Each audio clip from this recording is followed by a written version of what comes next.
الرجيم بسم الله الرحمن الرحيم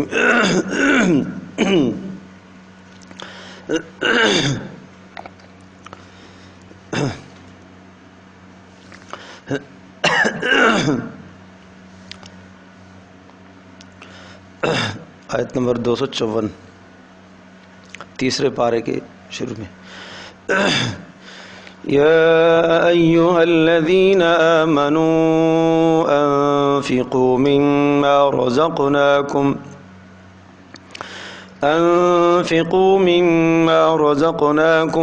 من قبل أن يأتي يوم لا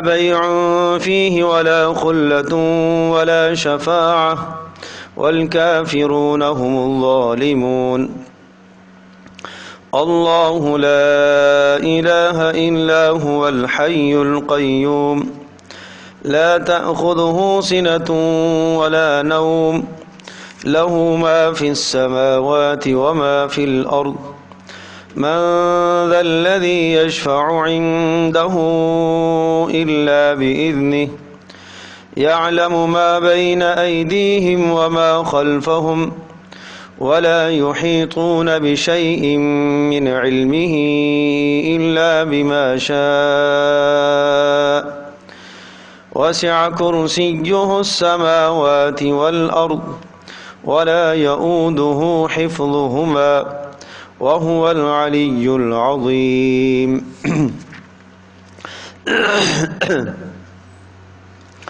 یا ایہا الذین آمنوا انفقوا مما رزقناکم۔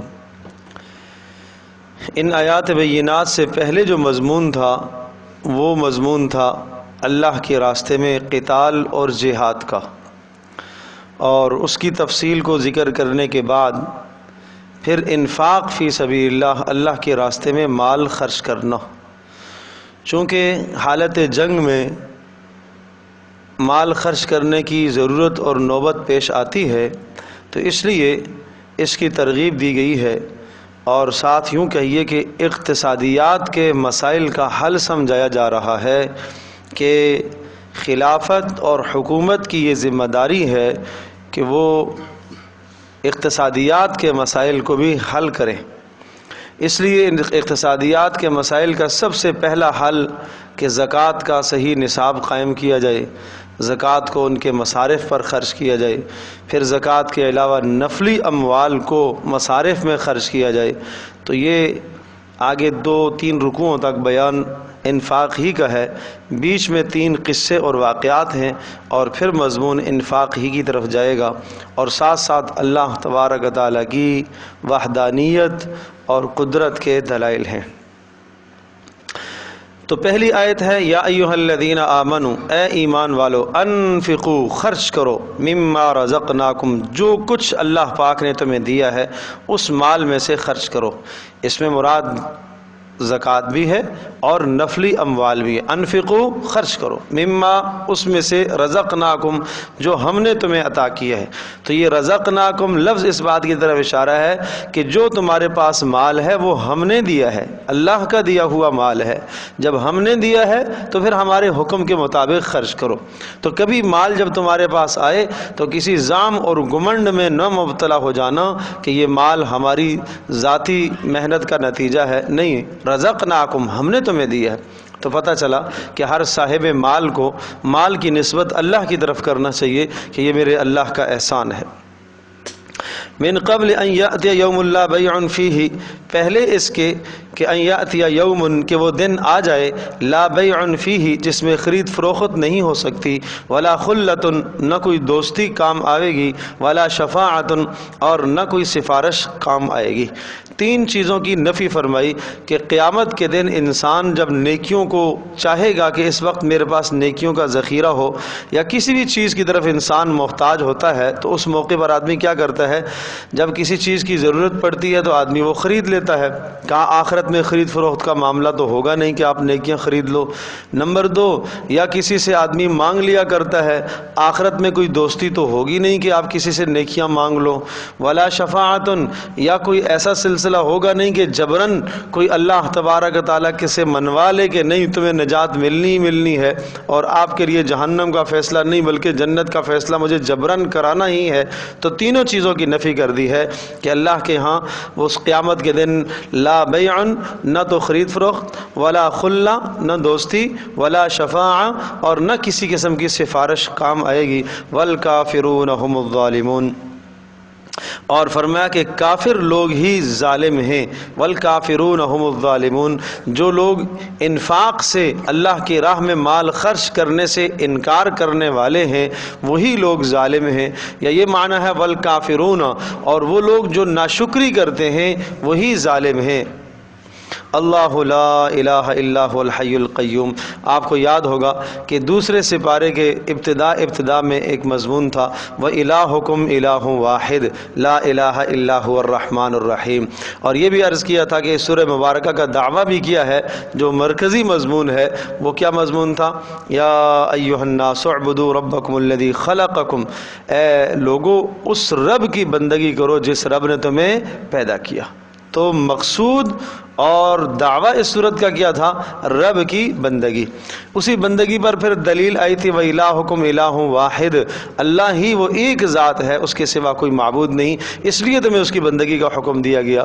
پھر وہاں اللہ کی قدرت کے دلائل ذکر کیے تھے، إِنَّ فِي خَلْقِ السَّمَاوَاتِ وَالْأَرْضِ وَاخْتِلَافِ اللَّيْلِ وَالنَّهَارِ، کہ آسمان زمین کا بدلنا، آسمان زمین کا وجود پیدا ہونا، دن رات کا بدلنا، آسمانوں سے پانیوں کا برسنا، نباتات کا اگنا، بنجر زمینوں کا قابل کاشت بن جانا، آسمان و زمین کے بیچ میں بادلوں کا معلق ہونا، لٹکا ہوا ہونا، یہ سب اس اللہ کی وحدانیت کے دلائل ہیں کہ وہ اللہ پاک ان تمام کاموں میں اکیلا ہے، تو پھر وہ بندگی میں بھی اکیلا ہے، اسی کی بندگی کی جائے۔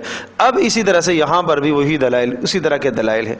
اب غور کرو تو مضمون صورت کا پھر دہرایا جا رہا ہے، اللہ لا الہ الا ہو، اللہ وہ ذات ہے اس کے سوا کوئی، بولو، معبود نہیں۔ یوں ترجمہ کرو، اس کے سوا کوئی بندگی کے لائق نہیں، اس کے سوا کوئی عبادت کے لائق نہیں۔ ٹھیک ہے جی، ترجمہ یہ زیادہ بہتر ہے، اس کے سوا کوئی عبادت کے لائق نہیں، اس کے سوا کوئی معبود نہیں۔ لوگ معبود تو مانتے ہیں، ہزاروں کروڑوں لوگوں نے بنائے ہوئے ہیں، لیکن جتنے بھی ہیں وہ بندگی کے لائق نہیں ہیں، وہ باطل ہیں سب۔ اب 10 دلائل یہاں ذکر فرمائے۔ یہ آیت الکرسی ہے، عجیب آیت بینہ ہے، قرآن مجید میں سب سے زیادہ عظمت والی آیت آیت الکرسی ہے، اور حدیث پاک میں آیا کہ جس گھر میں آیت الکرسی کا ورد کیا جاتا ہے اس گھر میں شیطان داخل نہیں ہو سکتا۔ جس دن گھر میں آیت الکرسی پڑھی گئی اس دن کوئی جادوگر آپ کے گھر میں نہیں آ سکتا، کوئی اثر نہیں کر سکتا۔ ایک حدیث پاک میں آتا ہے کہ جو آدمی ہر فرض نماز کے بعد آیت الکرسی کو 1 مرتبہ پڑھ لیتا ہے، اس کے اور جنت کے بیچ میں سوائے موت کے اور کوئی شے حائل نہیں ہے، تو لہٰذا ہر نماز کے بعد آیت الکرسی کو پڑھنے کا اہتمام کیا جائے۔ نمبر 3، ایک روایت میں آتا ہے کہ جو آدمی رات کو سوتے وقت آیت الکرسی کو پڑھ لیتا ہے، ایک نگہبان فرشتہ رات کو اس کی نگہبانی کرتا رہتا ہے۔ نمبر 4، ایک حدیث میں آتا ہے جو آدمی صبح کو آیت الکرسی اور حامیم تنزیل الکتاب من اللہ العزیز العلیم غافر الذنب وقابل التوب شدید العقاب ذی الطول لا الہ الا هو الیہ المصیر، ان آیات کو جو پڑھ لیتا ہے، سورۃ المومن کی آیات، سورہ غافر کی آیات کہہ سکتے ہیں، سورہ مومن کی آیات کو، ابتدائی آیات کو پڑھتا ہے، صبح کو اگر پڑھ لیتا ہے آیت الکرسی کے ساتھ ملا کر، تو شام تک ہر شر اور فتنے سے اللہ اس کی حفاظت کرتا ہے۔ شام کو پڑھ لیتا ہے تو صبح تک اللہ پاک ہر فتنے اور شر سے اس کی حفاظت کرتا ہے۔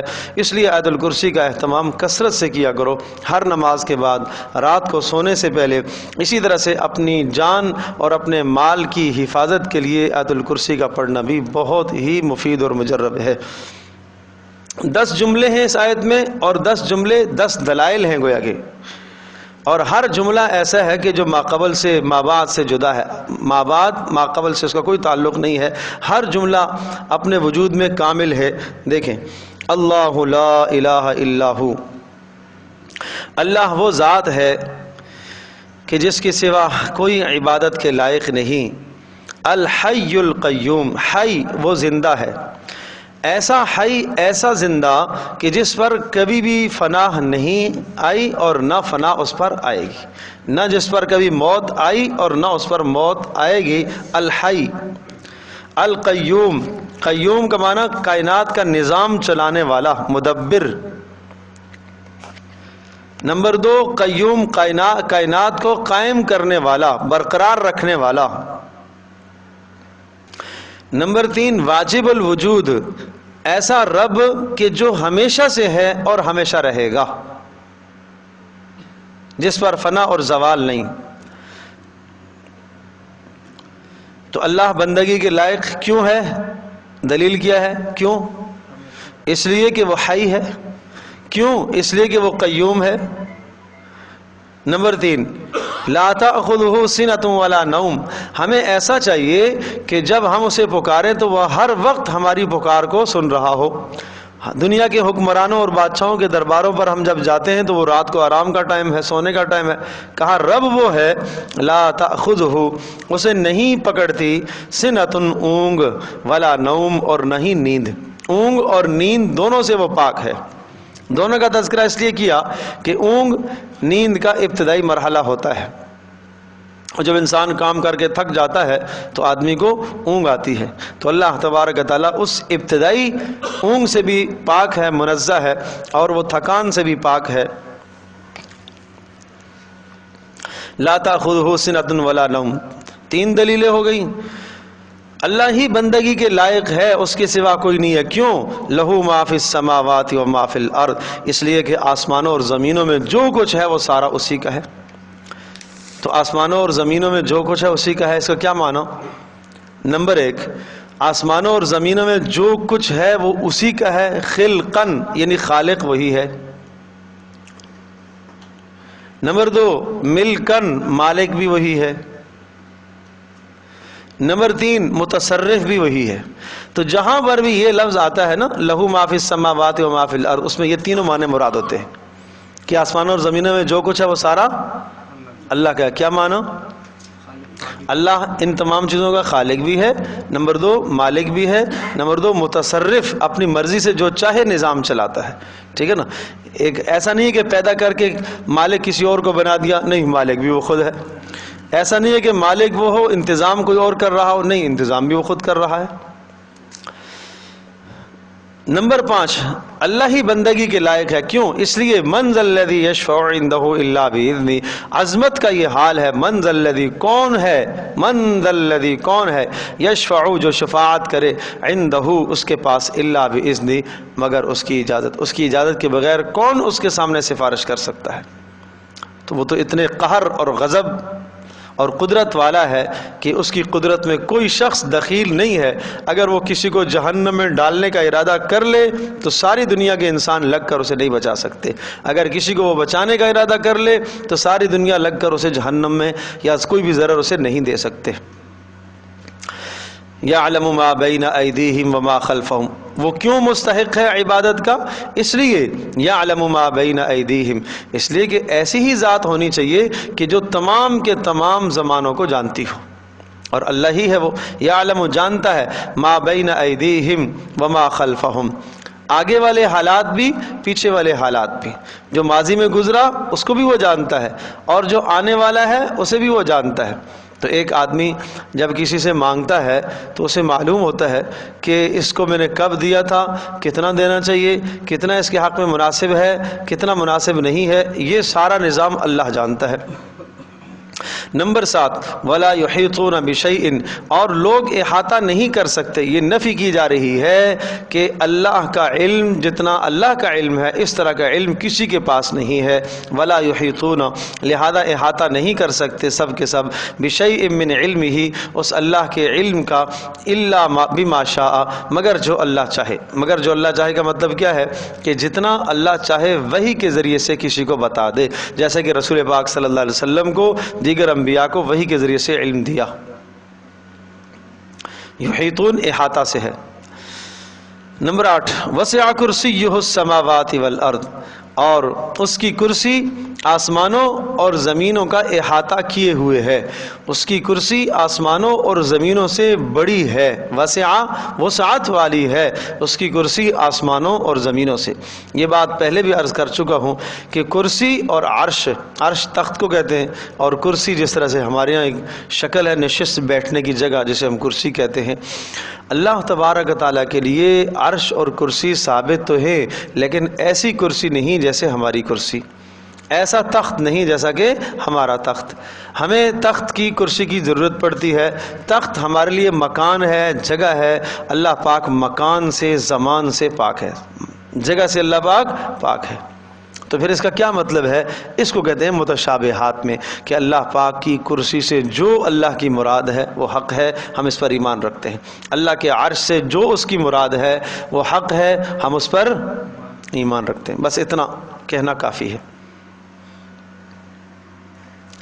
ولا یعودہ حفظہما، نویں دلیل ولا یعودہ حفظہما، اور نہیں تھکاتا اسے، ولا یعودہ اسے نہیں تھکاتا، حفظہما ان دونوں کا حفاظت کرنا، کن دونوں کا؟ آسمانوں اور زمینوں کا تھامنا اور حفاظت کرنا اسے نہیں تھکاتا، وہ اللہ پاک آسمانوں اور زمینوں کو خود تھامے ہوئے ہے۔ وَهُوَ الْعَلِيُّ الْعَظِيمُ، اور وہ بلندیوں والا ہے اور عظمتوں والا ہے۔ علی اور عظیم دو صفتیں ذکر فرمائی ہیں۔ علی علو سے ہے، اور علو کہتے ہیں بلندی کو، مطلب یہ کہ مخلوق کی صفات سے پاک ہے۔ مخلوق کی صفات سے کیا؟ مخلوق کو کھانے کی ضرورت، پینے کی ضرورت، آرام کی ضرورت، سونے کی، حاجات کی، بیٹھنے کی، چلنے کی، پھرنے کی، اسی طرح سے بولنے میں زبان کی، دیکھنے میں آنکھ کی، سننے میں کان کی۔ اللہ تبارک و تعالی علی ہے، ان تمام چیزوں سے وہ لوگ پاک ہے۔ ٹھیک ہے؟ اچھا جی، العظیم پھر عظمت والا ہے، بلند و بالا ہے، عظمت والا ہے۔ پھر ہم کیسے سمجھیں؟ آپ نے کہا کہ وہ دیکھنے میں آنکھ کا محتاج نہیں، بولنے میں زبان کا محتاج نہیں، سننے میں کان کا محتاج نہیں، پکڑنے میں ہاتھ کا محتاج نہیں، زمانے کا محتاج نہیں، مکان کا محتاج نہیں، کسی بھی شے کا محتاج نہیں، تو پھر بتائیں کیسا ہے؟ کہ العظیم، وہ اتنی عظمتوں والا ہے کہ تم اس کی سمجھ سے قاصر ہو، تم اسے نہیں سمجھ سکتے۔ تو یہ 10ویں دلیل ہے وَهُوَ الْعَلِيُّ الْعَظِيمُ۔ تو یہ 10 دلائل ذکر فرمائے، پیچھے بھی 10 دلائل تھے، وَإِلَٰهُكُمْ إِلَٰهٌ وَاحِدٌ کے اندر بھی دوسرے سے بارے میں، اور یہاں پر بھی 10 دلائل ذکر فرمائے۔ گویا کہ آیت الکرسی میں 10 دلائل ہیں اللہ تبارک تعالیٰ کی وحدانیت اور قدرت اور معبود ہونے کے، اور یہ وہ واحد آیت بینہ ہے جس میں 22 مرتبہ اللہ تبارک تعالیٰ کا تذکرہ ہے، اشارے سے، کنایے سے، صراحت سے، سمجھے؟ لا اکراہ فی الدین قد تبین الرشد من الغی۔ جب یہ بات آ گئی کہ اللہ ہی عبادت کے لائق ہے، اللہ کے سوا کوئی اور نہیں ہے، تو پھر کیا کر لیں؟ پھر ہم ایسا کر لیتے ہیں کہ ہم ہر ایک کے اوپر دین کو مسلط اور لازم کر دیں کہ تمہیں کلمہ پڑھنا ہی ہے، نہیں پڑھو گے تو تلوار ہے اوپر کا۔ نہیں، لا اکراہ فی الدین، نہیں، دین میں کوئی زبردستی نہیں ہے۔ تو بھائی یہ یاد رکھنے کا ہے، اس کو غلط معنی نہ لیجیے گا۔ لوگ سمجھتے ہیں دین میں زبردستی نہیں ہے، کسی کو نماز کا کہو، ارے بھائی آؤ، باپ اگر پٹائی کرے نماز نہ پڑھنے پر تو بیٹا کہے ابا دین میں زبردستی نہیں ہے، لا اکراہ فی الدین، یہ آپ کی دلیل غلط ہے۔ تو اس کا مطلب کیا ہوا لا اکراہ فی الدین؟ کہ کسی کافر کو زبردستی مسلمان نہیں کیا جائے گا، یہ زبردستی نہیں ہے۔ جب مسلمان ہوگے تو اس کے بعد جو ہے پھر عقوبات اور سزائیں لاگو ہوتی ہیں کہ کوئی آدمی اگر احکام کی پابندی نہیں کرے گا تو اسلامی اور شرعی عدالت جو ہے اسے مناسب تادیبی کارروائی کرے گی۔ لا اکراہ فی الدین، جبر نہیں ہے فی الدین، دین کو قبول کرنے کے بارے میں۔ کیوں جی؟ قد تبین الرشد من الغی، قد تبین واضح ہو چکی ہے، الرشد ہدایت، من الغی گمراہی سے، گمراہی اور ہدایت دونوں واضح ہو چکے ہیں۔ اب جس کی مرضی ہے ہدایت کا راستہ اپنائے یا گمراہی کا راستہ۔ فمن یکفر بالطاغوت ویؤمن باللہ، فمن یکفر بالطاغوت، پس جو آدمی انکار کرے گا بالطاغوت، بتوں کا، طاغوت اللہ کے سوا جس کی بندگی کی جائے وہ طاغوت کہلاتا ہے۔ فمن یکفر بالطاغوت، جو آدمی انکار کرے گا طاغوت کا، ویؤمن باللہ، اور صرف اللہ پر ایمان رکھتا ہے، فقد استمسک بالعروۃ الوثقی، فقد تو تحقیق یقیناً، استمسکا تھام لیا اس نے، استمسکا پکڑ لیا، تھام لیا، بالعروۃ الوثقی، عروہ سہارا، وثقی مضبوط، اس نے مضبوط سہارا تھام لیا۔ ہر انسان کو اس دنیا میں سہارے کی ضرورت ہے، چونکہ انسان کمزور ہے، خلق الانسان ضعیفا، وہ رب پیدا کر کے خود کہتا ہے کہ میں نے انسان کو بڑا کمزور بنایا ہے، تو جب انسان ضعیف ہے تو ہر ضعیف کو سہارے کی ضرورت پڑتی ہے، اور سب سے طاقتور سہارا اللہ کا ہے۔ ایسا سہارا لن انفصام لہا، انفصام ٹوٹنا، لہا اس کا، اس کے اندر ٹوٹ نہیں ہے۔ واللہ سمیع علیم، اللہ پاک سننے والا اور جاننے والا، سمیع ظاہری باتوں کو سننے والا ہے۔ یہ اخلاص کی ترغیب ہے کہ ہر عمل میں اخلاص پیدا کرو، اللہ پاک تمہاری باتوں کو سننے والا ہے، علیم جاننے والا ہے۔ اللہ ولی الذین آمنوا یخرجہم من الظلمات الی النور، اللہ ولی الذین آمنوا۔ پھر مزید اللہ تبارک و تعالیٰ کا ایمان والوں کے ساتھ کیا تعلق ہے اس کو بیان کیا جا رہا ہے۔ اللہ ولی الذین، اللہ تبارک و تعالیٰ تو کام بناتا ہے، دوست ہے، ولی ہے، الذین ان لوگوں کا، آمنو جو ایمان لے آتے ہیں، یخرجہم، تو اس دوستی کا کیا نتیجہ ہے؟ یخرجہم، اللہ انہیں نکالتا ہے، من الظلمات اندھیروں سے، الی النور روشنی کی طرف، اللہ انہیں نکالتا ہے اندھیروں سے روشنی کی طرف۔ اب سمجھیے، ظلمات اور نور، ظلمات اندھیرے، اللہ انہیں نکالتا ہے کفر سے ایمان کی طرف، ٹھیک ہے؟ ظلمات سے مراد کفر، نمبر 2 شرک، ٹھیک ہے؟ اللہ انہیں نکالتا ہے شرک سے اخلاص کی طرف، 2 باتیں ہو گئی۔ نمبر 3، اللہ تبارک و تعالیٰ انہیں نکالتا ہے نفاق سے اخلاص کی طرف، شرک سے اخلاص، نفاق سے اخلاص، سمجھے؟ اور نمبر 4، اللہ پاک انہیں نکالتا ہے شبہات سے یقین کی طرف۔ شبہ بھی تو معتبر نہیں ہے نا ایمان میں، ہاتھ اٹھائے مانگ رہے اللہ پاک سے اور دل میں خیال ہے پتہ نہیں دعا قبول ہوگی کہ نہیں ہوگی، یہ شبہ ہے، یہ شبہ والا ایمان معتبر بولو نہیں ہے۔ تو اس لیے یخرجہم، اللہ ان کو نکالتا ہے اندھیروں سے، کس کی طرف؟ روشنیوں کی طرف، روشنی کی طرف، ٹھیک ہے؟ اور اندھیرے جمع لفظ استعمال فرمایا، اس لیے کہ گمراہی کے بہت سارے راستے ہیں اور ہدایت کا ایک ہی راستہ ہے۔ نور اس لیے مفرد ہے اور ظلمات اس لیے جمع ہے۔ چلے، والذین کفروا اولیاءہم الطاغوت، اللہ ہماری حفاظت فرمائے اس کفر سے، ضلالت سے، گمراہی سے، نفاق سے، شرک سے۔ والذین کفروا، اور فرمایا وہ لوگ جنہوں نے کفر کیا ہے، اولیاءہم، ان کے دوست کون بن جاتے ہیں؟ الطاغوت، ان کے دوست بن جاتے ہیں طاغوت۔ طاغوت ہر وہ شے جس کی عبادت اللہ کے سوا کی جائے وہ طاغوت ہے، جن، انسان، شر، ہر شر طاغوت کہلاتا ہے۔ تو یہاں پر طاغوت سے مراد یہ بھی ہے کہ جنات یعنی شیاطین ان کے دوست بن جاتے ہیں۔ والذین کفروا، جو ناشکری کرتے ہیں، کفر کرتے ہیں، ان کے دوست کون ہیں؟ الطاغوت، کون دوست ہیں؟ شیطان دوست ہیں۔ کیا کرتے ہیں ان کو؟ یخرجونہم من النور الی الظلمات، یخرجونہم، یہ ان کو نکالتے ہیں، من النور، کہاں سے؟ نور سے، الی الظلمات، کہاں کی طرف؟ ہاں جی، اندھیرے کی طرف لے کے جاتے ہیں، ایمان سے نکال کر گمراہی کی طرف لے کر جاتے ہیں، ہدایت سے گمراہی کی طرف لے کر جاتے ہیں، اور یقین سے شبہات کی طرف لے کے جاتے ہیں، اور اسی طرح سے جناب اخلاص سے ریاکاری کی طرف لے کے جاتے ہیں، اخلاص سے نفاق کی طرف لے کے جاتے ہیں، یہ ان کا کام ہے۔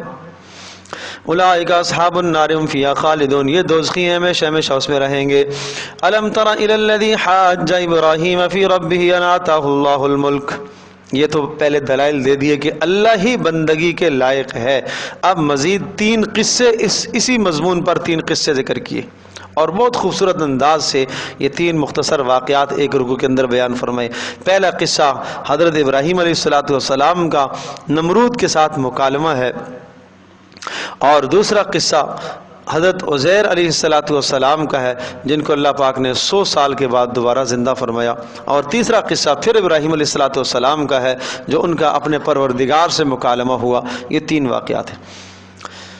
تو حضرت ابراہیم علیہ السلام عراق کے اندر بابل شہر میں پیدا ہوئے، وہاں کے آبائی علاقہ ابراہیم علیہ السلام کا وہاں ہی تھا، اور ابراہیم علیہ السلام کے والد جو آزر تھے وہ اس وقت کے جو بادشاہ نمرود تھے، نمرود کے خاص الخاص آدمی تھے، اور بت بناتے بھی تھے، بت بیچتے بھی تھے۔ تو ابراہیم علیہ السلام نے جب اللہ پاک کی وحدانیت اور توحید کی بات کی تو نمرود نے ابراہیم علیہ السلام کو بلایا اور پوچھا تو کیا باتیں کرتا ہے؟ رب کا تعارف کرایا کہ کون رب، کیا رب ہوتا ہے، تو سارا رب کا تعارف کرایا۔ تو اس نے کہا نہیں، میرے سوا تم کسی اور کو رب نہیں مان سکتے ہو۔ ابراہیم علیہ السلام نے کہا نہیں، میرا رب تو اللہ ہے۔ اور یہ وہ ساری باتیں جو کر رہا تھا اس بنیاد پر کر رہا تھا کہ اس کو ظاہری شان و شوکت مل گئی۔ جب انسان کو ظاہری شان اور شوکت مل جاتی ہے تو انسان اپنے آپ کو سمجھتا ہے کہ ساری دنیا کا حکمران میں ہی ہو گیا ہوں، سمجھے؟ تھوڑی سی حکمرانی، تھوڑا سا اقتدار آتا ہے تو انسان غرور اور تکبر میں مبتلا ہو جاتا ہے کہ یہ شاید سارا کچھ میرا ہی چل رہا ہے۔ تو اس طرح سے ابراہیم علیہ السلام کے ساتھ اس کا مکالمہ ہوا، اور وہ کہنے لگا نہیں، یہ کائنات کی ساری چیزیں ہیں، یہ ویسے ہی ہیں۔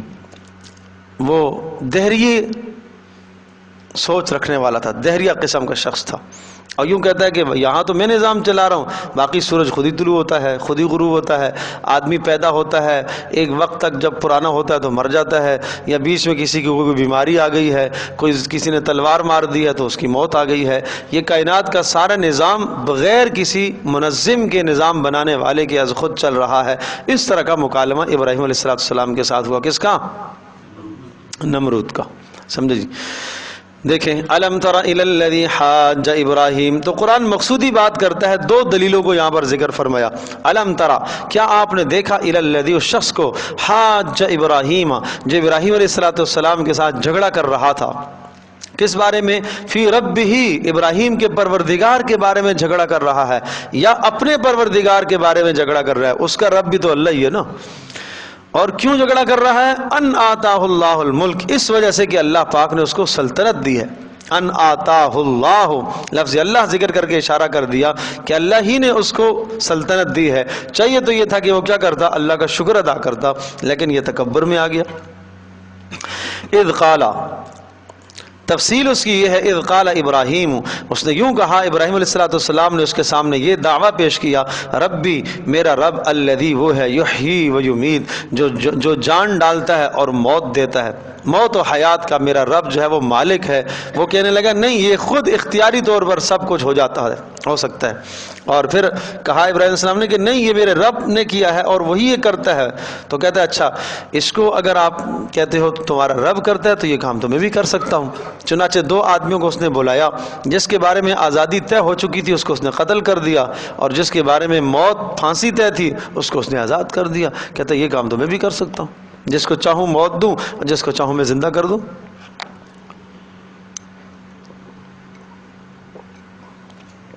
تو ابراہیم علیہ السلام نے کیا ارشاد فرمایا؟ میرا رب وہ ہے، یحیی، جو موت دیتا ہے، وہ یمیت، یحیی زندہ کرتا ہے، وہ یمیت اور موت دیتا ہے۔ قال انا احیی و امیت، کہنے لگا یہ تو میں بھی کرتا ہوں، انا احیی، میں بھی زندہ کرتا ہوں، وہ امیت، اور میں بھی بولو موت دیتا ہوں۔ اب ایک بات تو یہ تھی کہ ابراہیم یہ کہہ دے کہ پاگل کہیں کہ یہ موت و حیات نہیں ہے جس کو تو سمجھ بیٹھا ہے، بات سمجھے نہیں سمجھے؟ لیکن اس بحث میں نہیں پڑے۔ انبیاء علیہ السلام کا مزاج ہوتا ہے کہ وہ دعوت میں ان اصولوں کو ذکر کرتے ہیں، ان باتوں کو کہ جو ہر آدمی سمجھ سکتا ہے، پیچیدگیوں میں جاتے ہی نہیں ہیں، فلسفوں میں جاتے ہی نہیں ہیں۔ ابراہیم علیہ السلام نے دلیل کو پھیر دیا، اچھا چلو ٹھیک ہے، اگر یہاں سے تو نہیں سمجھتا تو یہ بتا۔ قال ابراہیم فإن اللہ یأتی بالشمس، میرا رب تو وہ ہے، یأتی بالشمس، جو لے کر آتا ہے سورج کو، من المشرق، مشرق سے، فأت بہا من المغرب، اگر تو رب ہے تو ایک دن سے مغرب میں سے نکال کے دکھا۔ تو اب ظاہر سی بات ہے کہ یہ کام تو اس کا نہیں تھا نا، اور یہ وہ معاملہ تھا جو ہر آدمی دیکھ سکتا تھا، فبہت الذی کفر، مبہوت ہو گیا، حیران ہو گیا وہ شخص جس نے کفر کیا، یعنی وہی نمرود حیران ہو گیا۔ اور واللہ لا یہدی القوم الظالمین، اور اللہ پاک ظالموں کو ہدایت نہیں دیا کرتا۔ یہ ظالم تھا نا، ضدی تھا، عنادی تھا، ضدی اور عنادی کو کبھی دلیل نہیں سوجتی بھائی، کبھی حق کی راہ اسے نہیں سوجتی۔ ضد اور عناد ایسی بدترین چیز ہے کہ کبھی راہ، بولو، حق کی راہ اسے نہیں سوچتی۔ تو یہ مناظرہ یہاں سے ہار گیا۔ اب دوسرا قصہ آیا، تو اس سے کیا سمجھ میں آیا؟ ان دو دلیلوں سے سمجھ میں آیا کہ اللہ پاک جب موت و حیات کا مالک اللہ ہی ہے، اور زمین و آسمان اور چاند سورج ستاروں کا مالک اللہ ہی ہے، لہذا بندگی کے قابل بھی وہی اللہ ہے۔ دوسرا قصہ، او کالذی مر علی قریۃ، یا یہ بات ہے کالذی، اس شخص کی طرح، مر علی قریۃ، جو گزرا ایک بستی سے۔ اس کے بارے میں مفسرین نے مختلف آراء قائم کی ہیں کہ یہ شخص کون ہے جس کے بارے میں کہا جو اپنی بستی کے پاس سے گزرا۔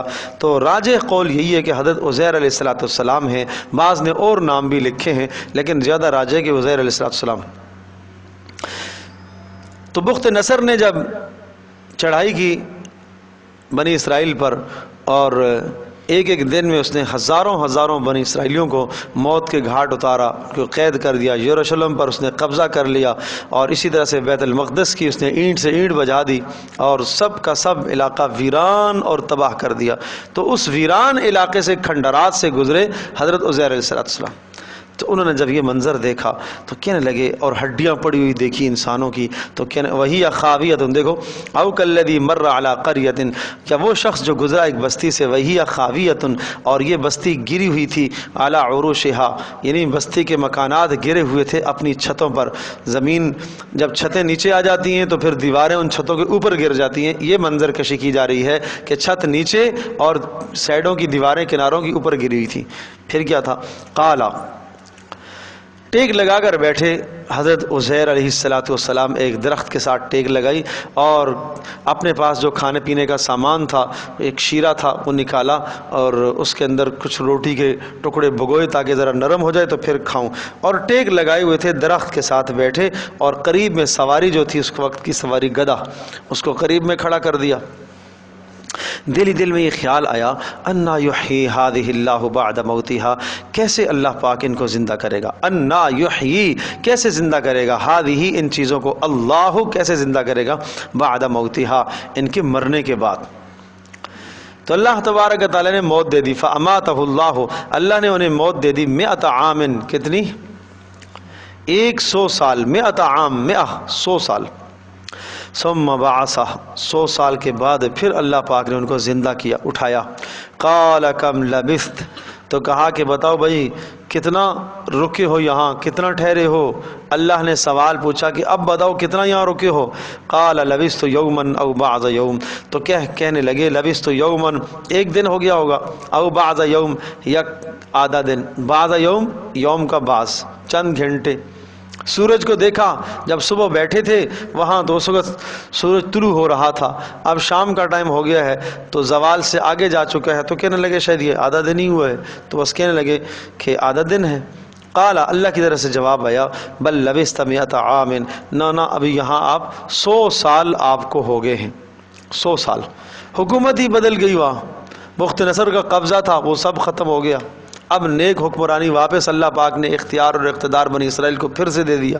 فانظر الی طعامک و شرابک، اللہ کی قدرت کے نمونے دیکھ، فانظر دیکھ، الی طعامک، اپنے کھانے کو، و شرابک، پینے کی چیزوں کو، لم یتسنہ، ذرہ برابر ان میں بو نہیں پیدا ہوئی، یتسنہ، بدبو نہیں آئی، خراب نہیں ہوئے، کھانا اور پینا جو سڑ گل جانے والی چیزیں تھیں وہ اسی طرح سے 100 سال رہی ہیں، بغیر کسی فریز کیے ہوئے، بغیر کسی ٹھنڈک کے، اور موسم کی گرمیاں، سردیاں، اور اسی طرح سے وہاں سے پرندوں کا بھی گزر ہے اور راستے میں لوگوں کا بھی گزر ہے۔ اللہ تبارک و تعالیٰ جس کی حفاظت کرے اسے کوئی کچھ نہیں کر سکتا۔ وانظر الی حمارک، اور دیکھو اپنے گدھے کو جو چند دن زندہ رہنے کی صلاحیت رکھتا تھا، وانظر الی حمارک، اپنے گدھے کو دیکھو اس کی کیا حال ہے۔ وہ دیکھا تو جناب وہ ہڈیاں بھی اس کی ریزہ ریزہ ہو گئی ہیں، نشانات نظر آ رہے تھے کہ یہاں کوئی جانور پڑا ہوا ہے، ہڈیاں بھی ریزہ ریزہ ہے۔ وَلِنَجْعَلَكَ آیَةً لِلنَّاسِ، اب دیکھ ہم آپ کو نشانی بناتے ہیں لوگوں کے لیے، کیسے کہ 100 سال کے بعد آپ کو ہم نے اٹھایا ہے، اور جب حضرت عزیر علیہ السلام اپنی بستی میں گئے ہیں کسی نے نہیں پہچانا۔ کون پہچانتا؟ سارے ہی مر گئے تھے، کون پہچانتا؟ ایک بڑھیا تھی، تلاش کرتے کرتے کرتے کرتے گئے اپنی بستی میں۔ اچھا پوچھا بھائی فلاں گھر کہاں ہے؟ پہنچے اپنے گھر میں تو وہاں اگلی نئی نسل آباد ہو چکی تھی۔ انہوں نے کہا ارے بڑے میاں تم کہاں سے آ گئے ہو؟ یہ تو ہمارا گھر ہے۔ کہا نہیں بھائی یہ ہمارا گھر ہے۔ آپ کا نام کیا؟ ہمارا نام عزیر ہے۔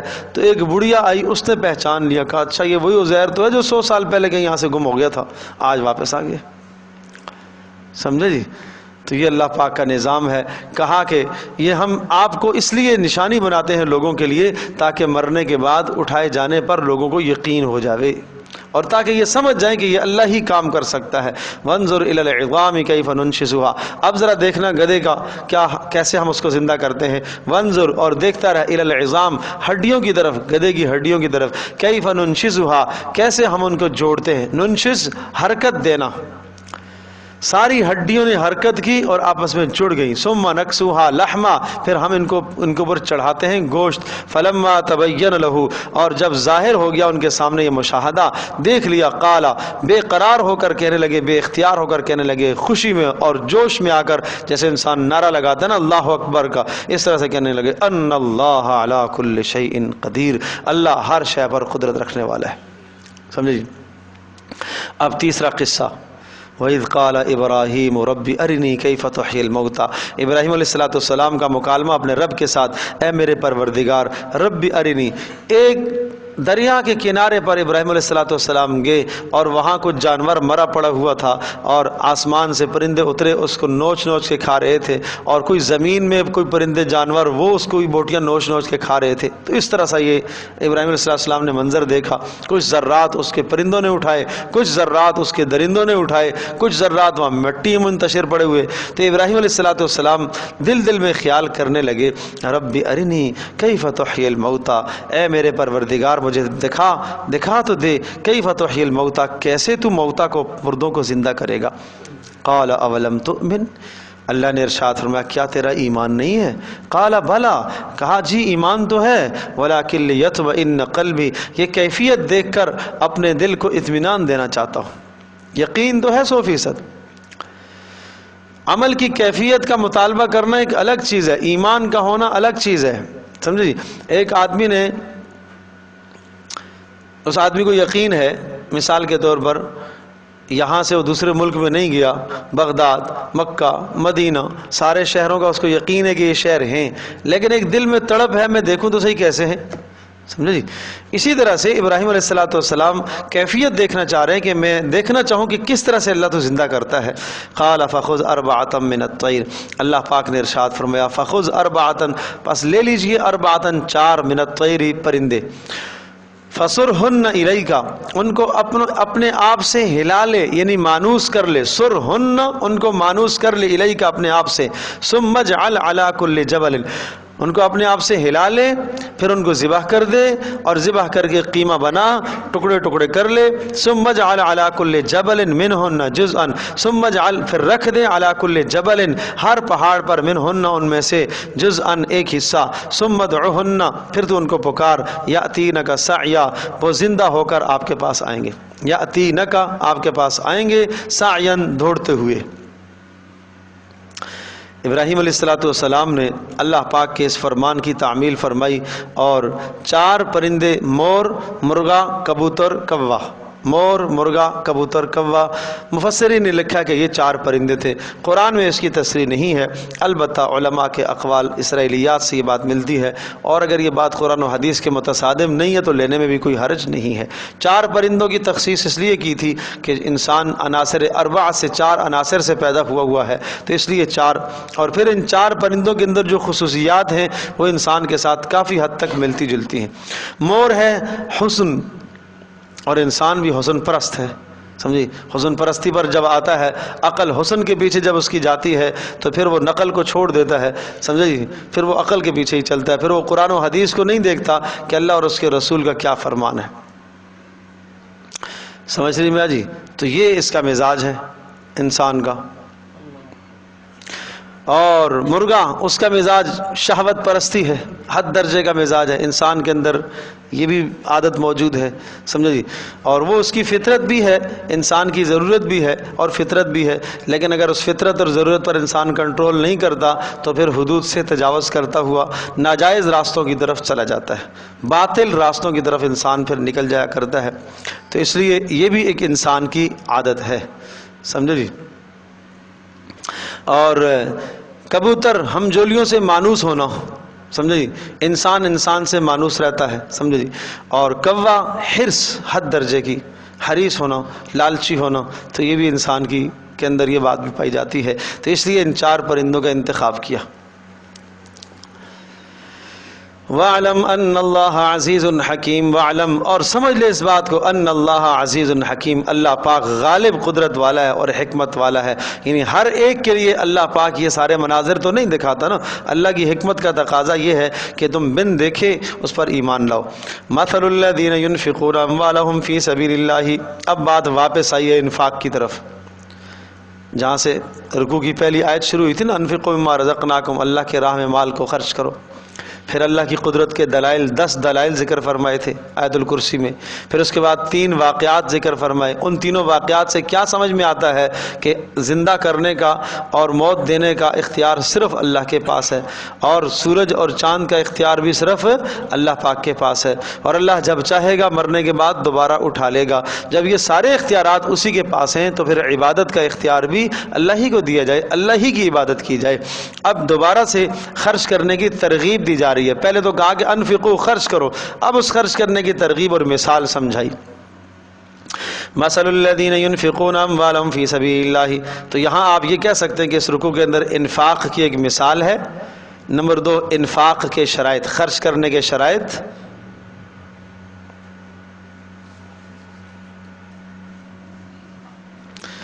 انفاق کی مثال اور خرچ کرنے کے شرائط، سمجھے جی۔ شرائط کیا ہیں؟ نمبر 1، مال صحیح ہو، نمبر 2، مصرف صحیح ہو، نمبر 3، طریقہ صحیح ہو، اور نمبر 4، نیت صحیح ہو۔ تو یہ 4 شرائط کے ساتھ جب آپ مال خرچ کریں گے تو پھر مال اللہ کے ہاں قبول ہوتا ہے۔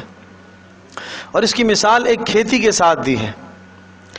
کیسے مثال دی ہے کھیتی کے ساتھ؟ کہ ایک آدمی اگر زمین میں ایک بیج ڈالتا ہے اور اس ایک بیج سے 7 کونپل نکلتے ہیں، 7 خوشے نکلتے ہیں، اور ہر خوشے کے اندر 100 دانے ہوتے ہیں، تو ایک بیج ڈالنے کے بدلے میں کتنے حاصل ہوئے؟ بولو، 700 ہوئے نا، کہ ایک بیج ڈالا اور اس سے 7 بالیاں، 7 خوشے نکلے، اور ہر خوشے کے اندر کتنے؟ 100 ہیں، تو کل کتنے ہو گئے؟ 700۔ تو گویا کہ ایک حصہ خرچ کرنے کا ثواب آپ کو 700 گنا تک ملے گا۔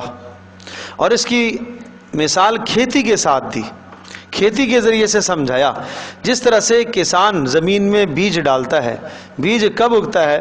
پہلی شرط تو یہ ہے کہ بیج درست ہو۔ اگر بیج ہی خراب ہے تو اگے گا؟ نہیں اگے گا۔ ادھر آپ کا مال کیا ہونا چاہیے؟ صحیح ہونا چاہیے۔ اگر آپ کا مال حلال کا نہیں ہے تو کوئی ثمرہ مرتب نہیں ہوگا۔ نمبر 2، زمین جس میں بیج ڈال رہا ہے وہ قابل کاشت ہو۔ اگر بنجر زمین میں ڈالے گا کچھ بھی نہیں اگے گا۔ تو ادھر مال خرچ کرنا ہے، مصرف ٹھیک ہونا چاہیے، صحیح مصرف میں لگانا چاہیے، ٹھیک ہے۔ نمبر 3، جب آپ مال خرچ کریں گے اور بیج زمین میں ڈالیں گے تو اس کا موسم ہونا ضروری ہے۔ بلا موسم کے، اگر موسم ایک آدمی نہیں جانتا ہے، سمجھے جی، نہیں پتا کہ یہ بیج کب ڈالا جاتا ہے، تو کوئی فائدہ نہیں ہے۔ اسی طرح سے خرچ کرنے کا سلیقہ اور نیت کا جاننا ضروری ہے، ٹھیک ہے جی۔ اور چوتھا یہ ہے کہ بیج کی بیجائی کا طریقہ بھی جانتا ہو، سلیقہ بھی جانتا ہو، اسی طرح سے خرچ کرنے کا طریقہ بھی جانتا ہو۔ خرچ کر کے احسان نہ جتلائے، اگر خرچ کر کے احسان جتلا دیا تو ایسا ہی ہے جیسا کہ ایک آدمی بیج ڈال کر پھر اس کو اوپر سے برباد کر دیتا ہے، سمجھے جی۔ بیج ڈال کر زمین میں اوپر سے چھپانا پڑتا ہے نا، تاکہ پرندے آ کے نہ چگ جائیں۔ اسی طرح سے اللہ کی راہ میں مال خرچ کر کے اس کو چھپانا پڑتا ہے۔ بھائی دیکھو ذرا، مثل الذین ینفقون، مثال ان لوگوں کی، ینفقون جو خرچ کرتے ہیں، اموالہم اپنے مالوں کو، فی سبیل اللہ اللہ کے راستے میں، کمثل حبۃ اس ایک دانے کی طرح ہے، انبتت جس ایک دانے نے، انبتت اگایا ہے، 7 سنابل 7 بالیوں کو، 7 خوشوں کو اگایا، فی کل سنبلۃ ہر خوشے کے اندر 100 حبۃ کتنے دانے ہونے؟ 100، واللہ یضاعف لمن یشاء یہ 700 تک تو ملے گا ہی، اس کے بعد اللہ پاک جس کو چاہے گا جتنا دے گا، اخلاص کی وجہ سے۔ واللہ واسع علیم اللہ تبارک تعالیٰ وسعتوں والا ہے، سب کو فراوانی دینے والا ہے، اور علیم اور جاننے والا ہے۔ الذین ینفقون اموالہم فی سبیل اللہ وہ لوگ، اب قبولیت کی شرائط کیا ہے؟ الذین وہ لوگ، ینفقون جو خرچ کرتے، اموالہم اپنے مالوں کو، فی سبیل اللہ اللہ کے راستے میں، ثم لا یتبعون ما انفقوا ثم پھر نہیں پیچھے لگاتے، ما انفقوا جو کچھ انہوں نے خرچ کیا اس کے پیچھے نہیں لگاتے، کس چیز کو؟ منن احسان جتلانے کو، ولا اذن اور تکلیف کو پیچھے نہیں لگاتے۔ فقیر کو مال دے کر احسان جتلایا کہ میں نے آپ کو اتنا اتنا دیا ہے، یہ احسان جتلانا ہے۔ اذن اذا ہے، یہ کیا مطلب ہے؟ کہ دیا ہے لیکن آپ نے برتاؤ ایسا اختیار کیا ہے جس سے فقیر کو اذیت ہوئی ہے، سمجھی؟ پیسے دیے تو ہیں آپ نے لیکن کہا لو بھائی جان چھوڑو میری، یہ کیا ہے؟ یہ اچھا انداز نہیں ہے، یہ ایذا ہے۔ لہم اجرہم عند ربہم ان کے لیے ان کے پروردگار کے پاس اجر ہے، ولا خوف علیہم ولا ہم یحزنون اور کوئی خوف بھی نہیں ہے اور کوئی غم بھی نہیں ہے۔ اب اگر آپ کے پاس مال دینے کو نہیں ہے تو پھر کیا کرنا چاہیے؟ قول معروف صاف ستھری بات کہہ دینا، اخلاق والی بات کہہ دینا، ومغفرۃ اور درگزر کر دینا۔ مغفرتن کا معنی کیا ہے؟ کس سے؟ سائل سے، اس نے بدتمیزی کی ہے، اس کی بدتمیزی سے کیا کر دینا؟ درگزر کر دینا۔ خیرن یہ بہتر ہے، من صدقۃ اس صدقے سے، یتبعھا اذی جس کے پیچھے تکلیف آ رہی ہو، سمجھی؟ آپ نے دیا تو ہے، اس نے آپ کو اذیت دی ہے، تنگ کیا ہے اور بار بار آپ سے مانگا ہے، آپ نے بدتمیزی کا جواب بدتمیزی سے دے کر اس کو پیسے دے دیے، کہا نہیں، اس سے زیادہ بہتر تھا کہ آپ نہ دیتے اور آپ اس کو اچھا جملہ بول دیتے۔ قول معروف فرمایا کہ قول معروف اچھی بات کہہ دینا، ومغفرۃ اور درگزر کر دینا، خیرن زیادہ بہتر ہے، من صدقۃ صدقے سے، یتبعھا اذی جس کے پیچھے ایک تکلیف آ رہی ہو۔ واللہ غنی حلیم اللہ تبارک تعالی غنی، وہ تمہارے صدقات کا محتاج نہیں ہے، وہ غنی ہے، اسے ضرورت نہیں ہے، حلیم اللہ سزا دینے میں تاخیر کر رہا ہے، اس کے حلم کا تقاضا ہے۔ یا ایھا الذین آمنوا مزید تاکید ہے ایمان والو، لا تبطلوا صدقاتکم مت ضائع کرو، مت برباد کرو، صدقاتکم اپنے صدقوں کو مت ضائع کرو، بالمن احسان جتلا کر، والاذی اور تکلیف دے کر۔ تکلیف دے کر سمجھ میں آ گیا نا؟ فقیر کو تکلیف دے کر اور احسان جتلا کر اپنے مال کو ضائع نہ کرو۔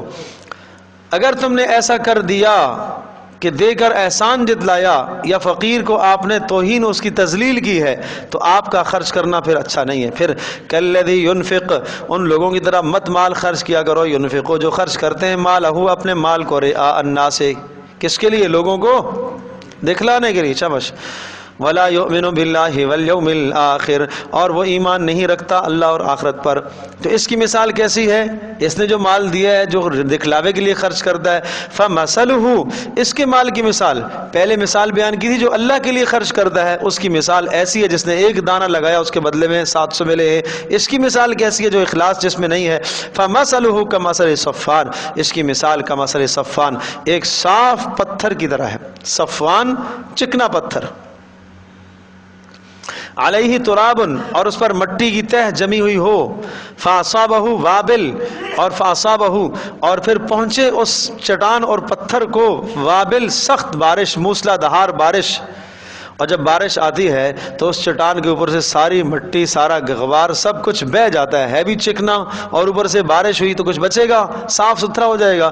اسی طرح سے جو منافق ہے، مخلص نہیں ہے خرچ کرنے میں، آخرت میں جب جائے گا تو سفید صاف ستھرے پتھر کی طرح ہوگا، کچھ بھی عمل اس کے پاس نہیں ہوگا۔ اچھا جی، فترکہ سلدا، اور اس کو بارش پڑے اور بارش نے اس کو بالکل سخت اور چکنا چھوڑ دیا ہو. لا یقدرون علی شیء مما کسبوا، یہ قیامت کے دن نہیں قادر ہوں گے، نہیں حاصل کر پائیں گے. لا یقدرون، نہیں قدرت رکھیں گے، علی شیء، اس چیز پر، مما کسبوا، جو انہوں نے کمایا خرچ کیا، کچھ بھی نہیں ملے گا. واللہ لا یہدی القوم الکافرین، اللہ پاک کافروں کو کہاں رہنمائی کرتا ہے، جنت کی رہنمائی انہیں نہیں کرتا. اب ایک اور مثال، جن کے نفقات، جن کے خرچ اللہ کے یہاں قبول ہوتے ہیں، ان کی مثال. وَمَثَلُ الَّذِينَ يُنْفِقُونَهُ، اور مثال ان لوگوں کی جو خرچ کرتے ہیں اپنے مالوں کو، اموالہم، اپنے مالوں کو، ابتغاء مرضات اللہ، اللہ کی رضا کے لیے، وَتَثْبِيتًا مِّنْ أَنفُسِهِمْ، اور دل کے یقین کے ساتھ خرچ کرتے ہیں. یا یوں سمجھے مستقل مزاجی سے، تثبیت مستقل مزاجی سے، یہ نہیں آج خرچ کر دیا پھر ایک سال کے بعد نکالا ہی نہیں ہے، نہیں، جو مستقل مزاجی سے روزانہ خرچ کرتے ہیں. اور ایک معنی یہ بھی ہے کہ اللہ کی رضا کے لیے خرچ کرتے ہیں، اور ساتھ ساتھ تثبیتا من انفسہم، دل کی خوشی کے ساتھ خرچ کرتے ہیں، خرچ کر کے خوش ہوں، اللہ نے میرا مال قبول کر لیا، سبحان اللہ. ان کی مثال کمثل جنت، اس باغیچے کی سی ہے، ربوۃ، جو ایک بلند ٹیلے پر ہو، جنت ایک باغیچہ، ربوۃ ایک بلند جگہ پر ہو جہاں کی آب و ہوا خوب موافق ہو. اصابہا وابل، اور اس باغیچے پر پہنچے وابل، موسلا دھار بارش جب آئے تو فآتت اکلہا ضعفین، پھر اس باغیچے نے پھل دیا ہو دگنا، اکلہا ضعفین، اس باغیچے نے پھل دیا ہو دگنا. فإن لم یصبھا وابل فطل، اور اگر اس کو نہ پہنچے بارش، فطل، تو ہلکی سی بوند بھی کافی ہے. طل کہتے ہیں شبنم کو. تو جہاں آب و ہوا جس علاقے کی اچھی ہوتی ہے نا، تو وہاں رات کو شبنم پڑتی ہے. جب شبنم پڑتی ہے تو شبنم کا بھی بہت وافر حصہ پودوں کو کافی ہو جاتا ہے، سمجھے جی. بارشیں اگرچہ نہ ہوں تو شبنم سے بھی اس پودے کی نشو نما ہو جاتی ہے اور اس کی پیاس بجھ جاتی ہے، سمجھے جی. تو اس لیے فرمایا کہ اول تو موسلا دھار بارش ہو، لیکن اگر بارش نہ برسے تو فطل، اس کو شبنم پڑی ہو تو ہلکی سی پھنوار پڑ گئی شبنم کی، تو یہ بھی اس کے لیے کافی ہے.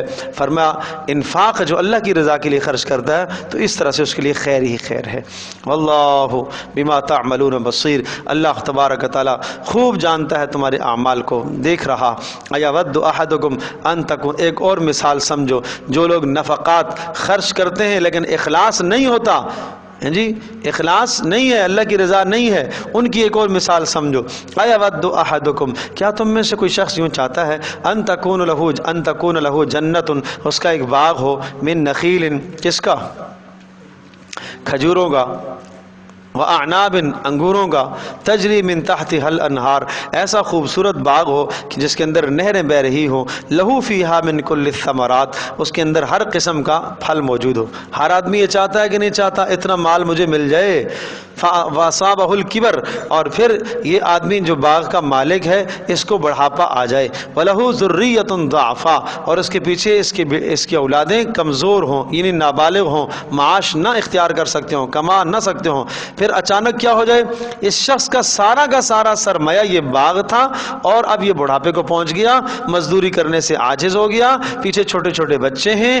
اب فَأَصَابَهَا إِعْصَارٌ، اب ایک آندھی آئی، أَصَابَهَا، اس باغ کو پہنچے، اعصار ایک آندھی، فیہ نارن، جس میں آگ بھی ہو، فاحترقت، اور اس آندھی نے، اس آگ نے اس کے باغ کو جلا کر رکھ دیا ہو.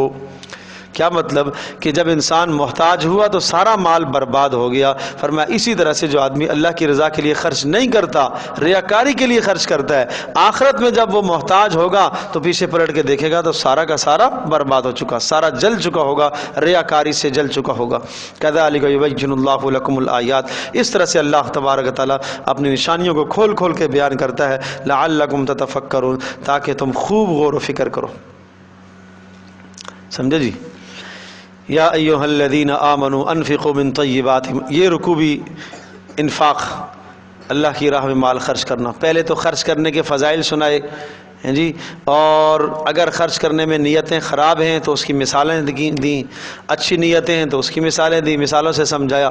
اب یہ سمجھایا جا رہا ہے کہ اپنے مال میں سے عمدہ اور بہترین مال خرچ کیا کرو. حلال تو ہے جو تم خرچ کر رہے ہو لیکن گھٹیا مال دے رہے ہو.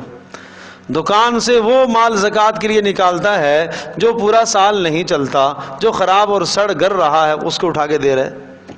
ارے بھائی ٹھیک ہے، زکوٰۃ تو ادا ہو جائے گی، لیکن بہترین مال نکالو، عمدہ مال نکالو، سمجھے جی؟ پرانا مال جو ہوتا ہے نا، پرانا مال وہ بھی دینا جائز تو ہے، منع نہیں ہے۔ آپ جس قسم کا مال صدقہ کرو گے اللہ اس کو قبول کرتا ہے، آپ کی نیت ٹھیک ہو تو۔ نبی علیہ الصلوۃ والسلام جب نیا جوڑا آتا تھا تو پرانا آپ صدقہ کر دیتے تھے، کر دینا چاہیے، لیکن اتنا بھی پرانا نہ ہو کہ اگلے کے استعمال کے ہی قابل نہ ہو، سمجھے؟ تو ایسا مال مت صدقہ کرو۔ اب دیکھو، آپ یہ سمجھ لو کہ یہ مال جو میں آج دے رہا ہوں، کسی کو صدقے میں دے رہا ہوں، اگر میرا یہ حال آ جائے اور مجھے اس قسم کا مال ملے تو میں قبول کر سکوں گا؟ سمجھے جی؟ تو بس یوں سمجھو نا، مسلمان تو وہ ہوتا ہے کہ جو اپنے بھائی کے لیے بھی وہی چاہا کرتا ہے جو اپنے لیے چاہتا ہے۔ تو یہاں ایک منٹ کے لیے اپنے آپ کو وہاں تصور کر لو، اپنے آپ کو وہاں لے آؤ، اگر میں یہاں ہوں تو میرے ساتھ کیا ہوگا؟ دیکھو، یا ایھا الذین آمنوا، اے ایمان والو، انفقوا من طیبات، خرچ کیا کرو من طیبات ما کسبتم، جو تم مال حاصل کرتے ہو، کسبتم جو تم کماتے ہو ان میں سے خرچ کیا کرو، طیبات پاکیزہ خرچ کیا کرو، اچھا مال خرچ کیا کرو، عمدہ مال خرچ کیا کرو۔ بات سمجھے جی؟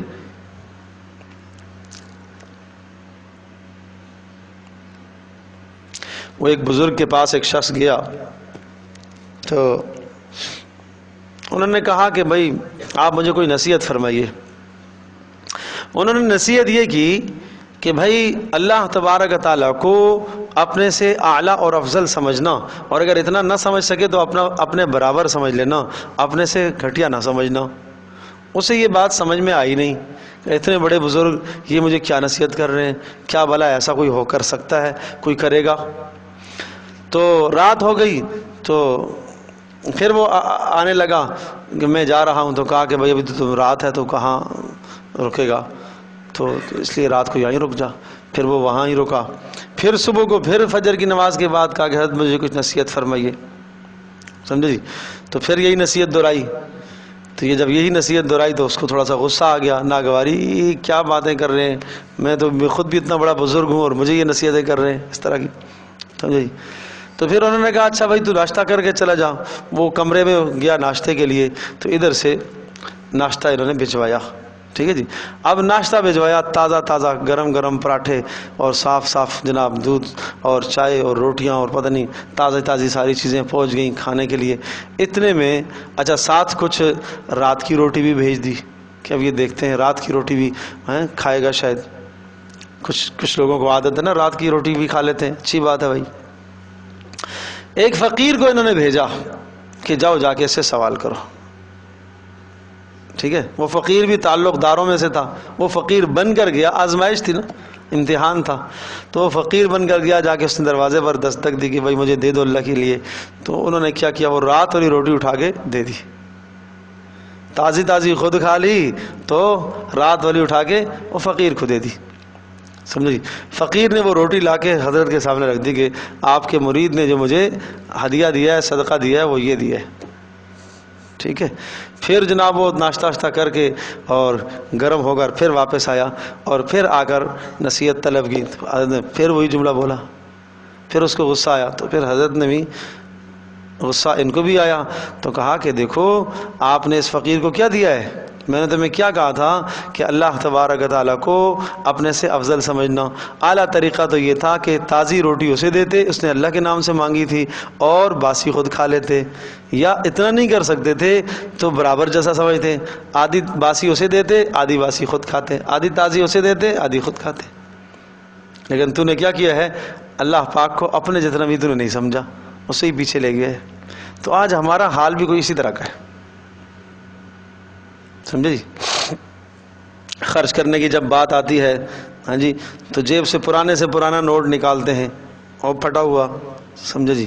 اور وہ بھی خرچ کر کے آدمی کتنا احسان جتلاتا ہے کہ میں نے پتہ نہیں کتنا خرچ کر دیا ہے، سمجھے؟ تو یہ سارا خرچ نماز کس لیے پڑھتے ہو؟ اپنے لیے۔ نماز کا بھلا کس کو ہے؟ اپنے کو نا۔ اسی طرح سے خرچ کا بھلا بھی اپنا ہے، دوسرے کا بھلا نہیں ہے۔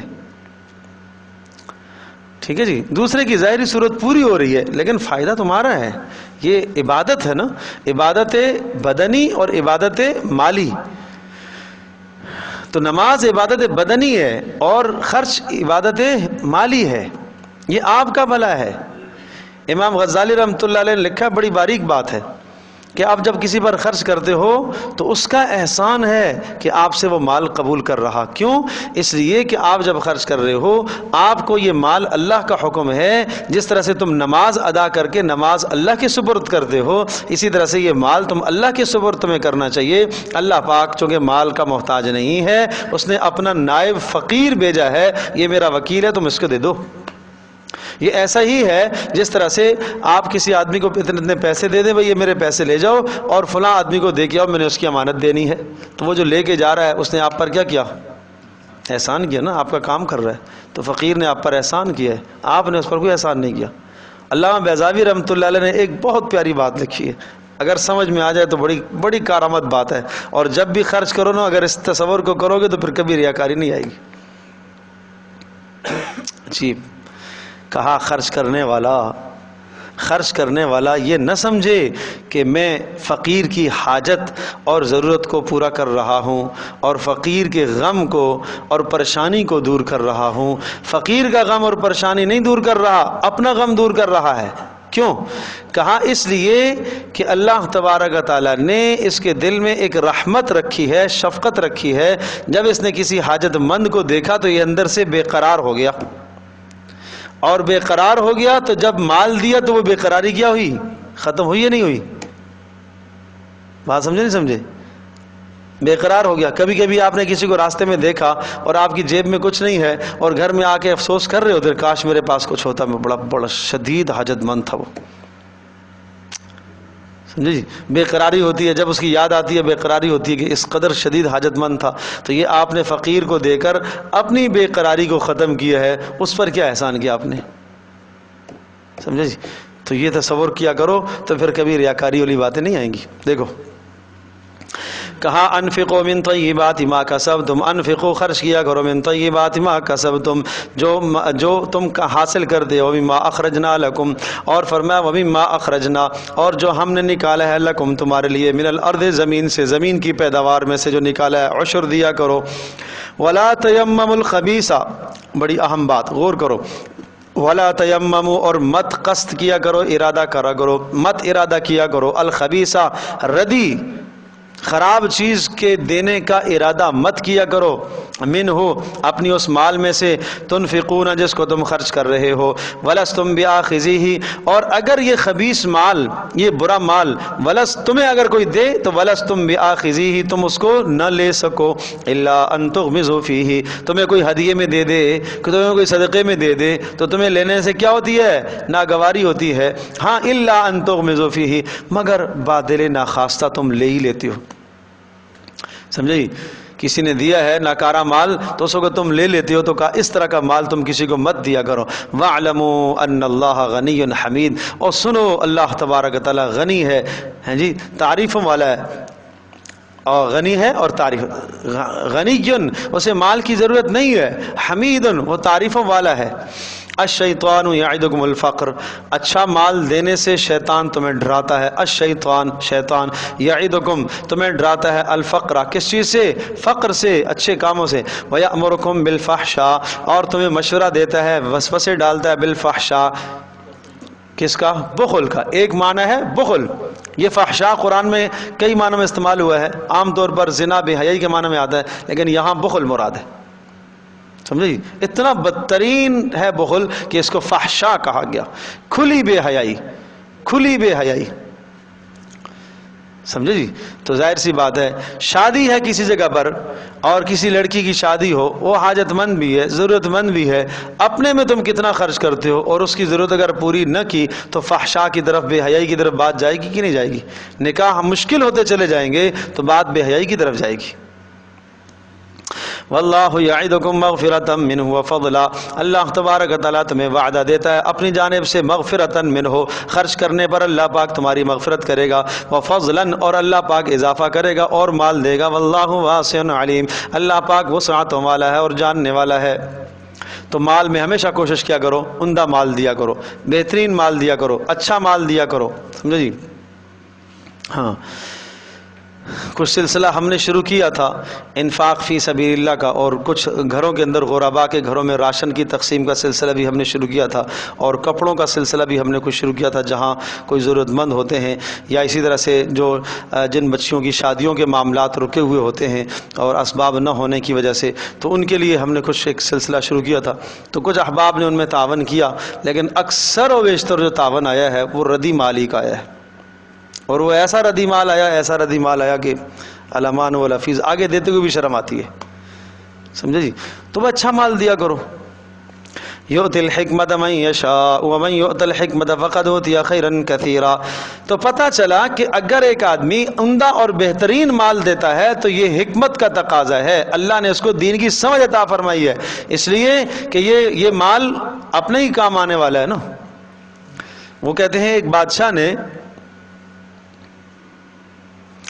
3 آدمیوں کو بلایا اور ان تینوں کو اس نے 3 بورے تھما دیے، بھئی یہ بورے لے جاؤ، اور وہ باغ ہے اور اس باغ سے جا کے بھر کے لے آؤ، سمجھے۔ اور دیکھو صاف بھرنے میں تھوڑا سا ٹائم لگے گا، ہر باغ سے ایک ایک پھل کو چیک کرنا پڑے گا، دیکھنا پڑے گا خراب نہ ہو۔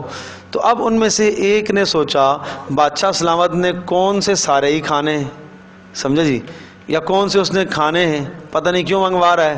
اس نے بیچ میں کچرا بھرا، بھوسا بھرا، گند بھرا، جو آیا بھرا بھرا بھرا بھرا، اور اوپر تھوڑے سے پھل صاف ڈال دیے، بھوری بھر کے لے آیا۔ دوسرے نے کیا کیا، کچھ گلا سڑا، کچھ صاف، کچھ گلا بھرا، پھل ہی بھرے اس نے۔ اور تیسرے نے کیا کیا، اس نے صاف ستھرے سارے پھل بھرے، ٹھیک ہے۔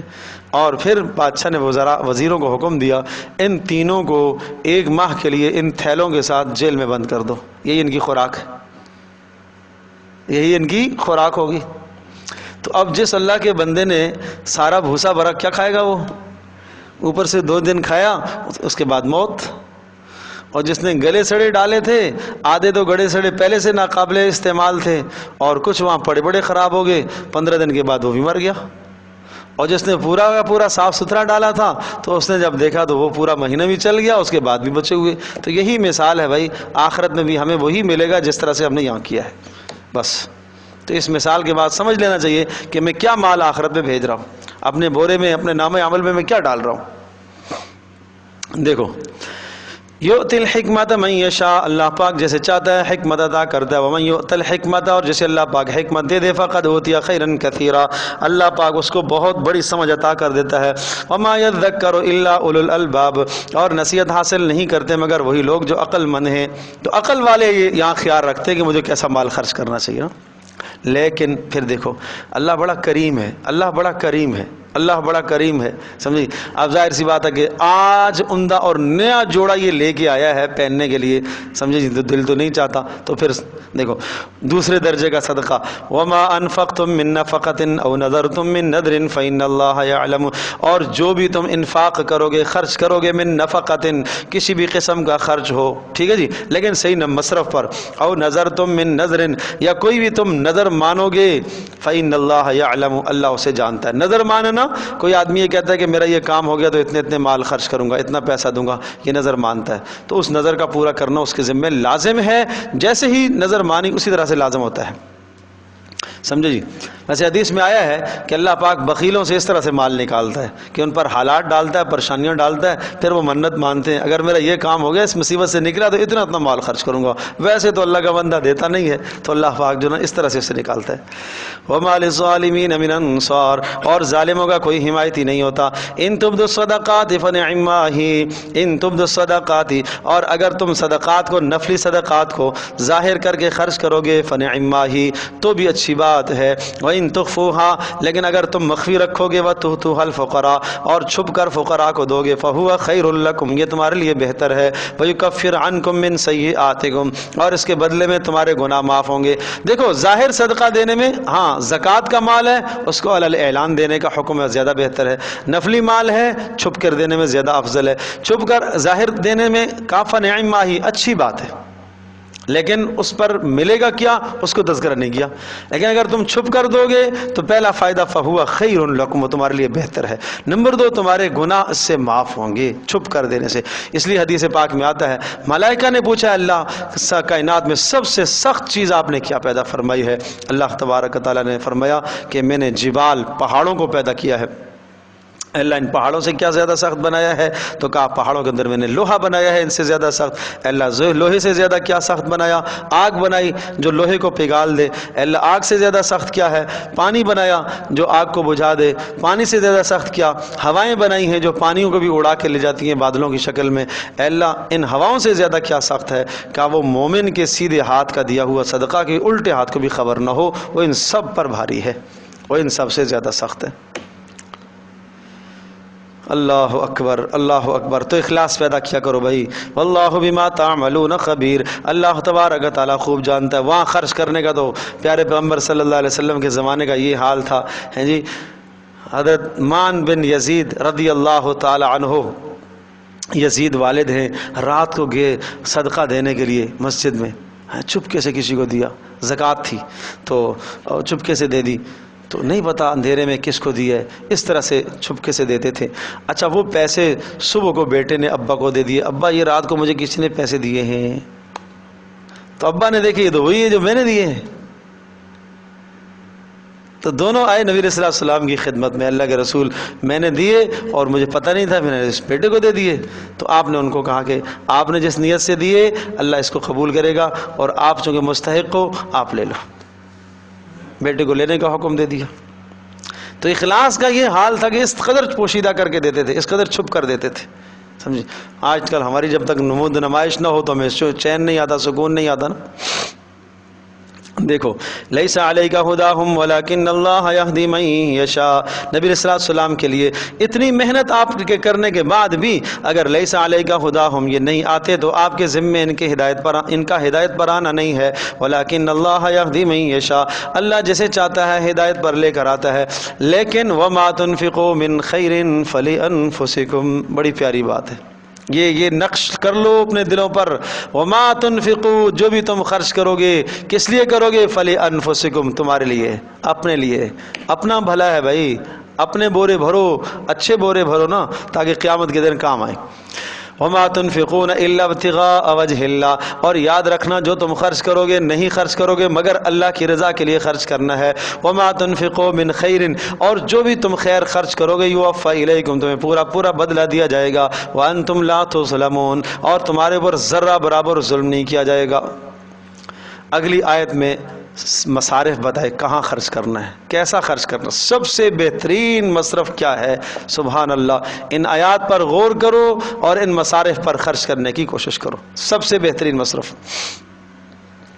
یہ آیت نازل ہوئی تھی نبی پاک صلی اللہ علیہ وسلم کے پاس بیٹھنے والے اصحاب صفہ رضی اللہ عنہم اجمعین. ابو ہریرہ ہیں، بلال ہیں، یاسر ہیں، عمار ہیں، جو غریب فقراء لوگ تھے سمجھے جی، جن کا کوئی گھر بار نہیں تھا. سلمان فارسی ہیں، فارس سے آئے ہوئے، کوئی جاننے والا نہیں ہے. صہیب رضی اللہ تعالیٰ عنہ ہیں، حضرت بلال ہے، ابو ہریرہ ہے، جو مسجد میں پڑے رہتے تھے اور رسی ایک لٹکی ہوتی تھی اس کے ساتھ کھجور کے خوشے کو آ کے لٹکا دیتا تو وہاں سے لے کے کھا لیتے.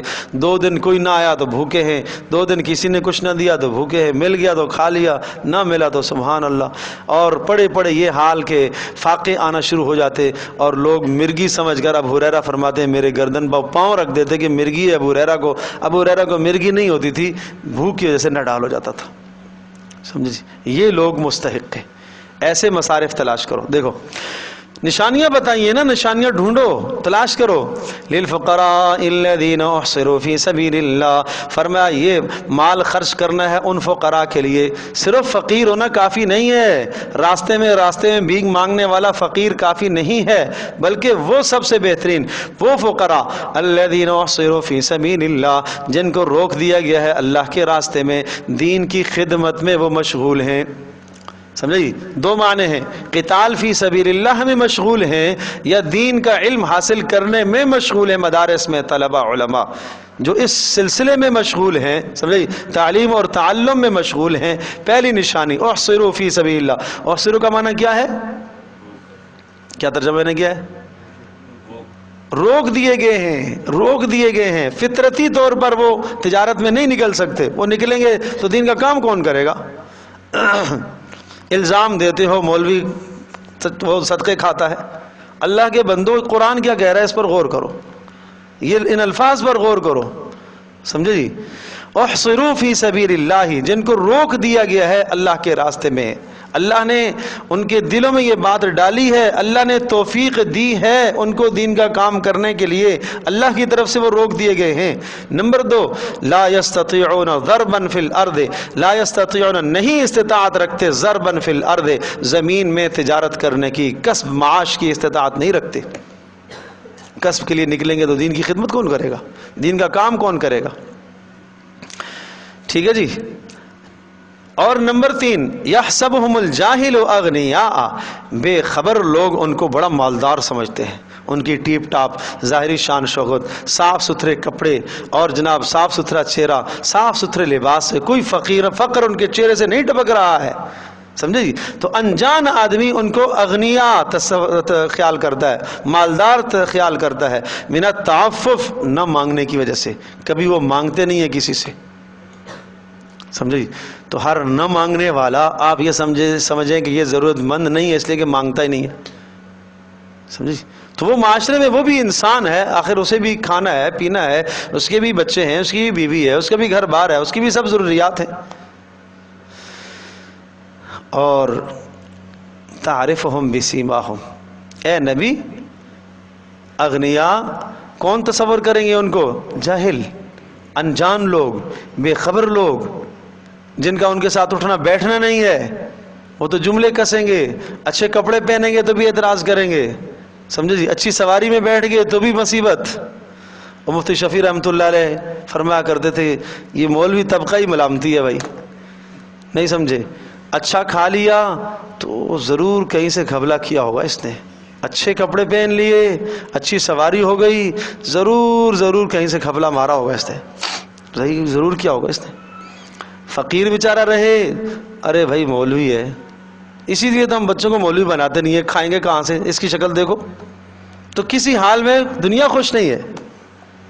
تو میرے پیارے دوستو بزرگوں، ہمیں سمجھنے کی ضرورت ہے، قرآن کے ان اصولوں کو سمجھو کہ جو مصارف بتائے جا رہے ہیں ان مصارف میں مال کو خرچ کرو.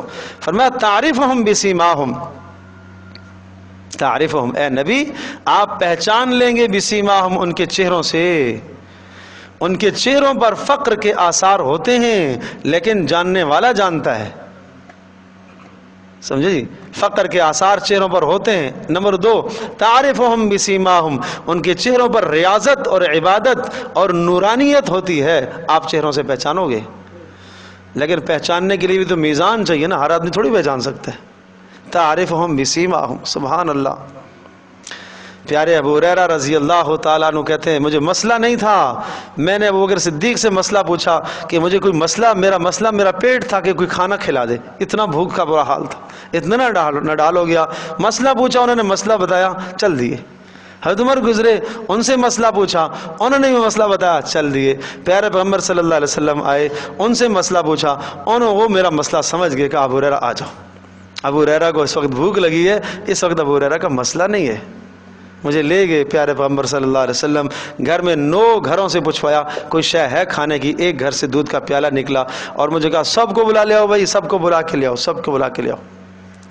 میں گیا، سب صفہ والوں کو بلایا اور پھر مجھے یقین تھا بھوک سے برا حال ہے، پھر مجھے یہی کہیں گے ان کو پلاؤ، ان کو پلانے کے بعد ایک پیالہ میرے لیے بچے گا کوئی؟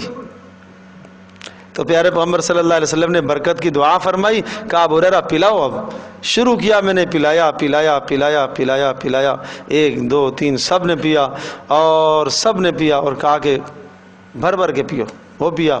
پھر اس کے بعد مجھ سے کہا ابو ہریرہ اب تم پیو، میں نے پیا. کہا اور پیو، میں نے پھر پیا. کہا اور پیو، پھر میں یہاں گلے تک آ گیا، سمجھے جی. اور پھر بھی پیالے میں دودھ موجود تھا. کسی نے پوچھا کہ کتنے تھے اس دن آپ؟ کہا 80 سے زیادہ تھے ہم لوگ، 80 سے زیادہ تھے، سمجھے جی؟ تو ایسے مصارف تلاش کیا کرو. ہاں لا یسألون الناس الحافا، لا یسألون الناس الحافا. تو کیا نشانی بتائی؟ پہلی نشانی احصروا فی سبیل اللہ، اللہ کے راستے میں بند کر دیے گئے ہیں، روک دیے گئے ہیں.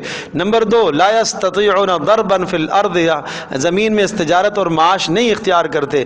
نمبر 3 یحسبهم الجاہل اغنیاء من التعفف، انجان لوگ سوال نہ کرنے کی وجہ سے ان کو مالدار سمجھتے ہیں. اور نمبر 4 تعرفهم بسیماہم، آپ ان کو چہروں سے پہچان لیں گے. اور نمبر 5 لا یسألون الناس الحافا، چمٹ کر کبھی سوال نہیں کرتے، چمٹ کر کبھی سوال نہیں کرتے. سمجھے؟ راستے میں چلتے ہوئے جو فقراء سوال کرتے ہیں، زبردستی کرتے ہیں، جبر کرتے ہیں، اس طرح سے چمٹ کر سوال نہیں کرتے. وما تنفقوا من خیر، اور پھر یاد رکھنا جو بھی تم خرچ کرو گے نا فإن اللہ بہ علیم، اللہ اس کو جانتا ہے. جہاں خرچ کرو گے، جتنا خرچ کرو گے، اللہ پاک جانتا ہے اور اللہ پاک اس پر تمہیں اجر دے گا. اللہ تبارک و تعالی ہم سب کے لیے سمجھنا عمل کرنا آسان فرمائے جی.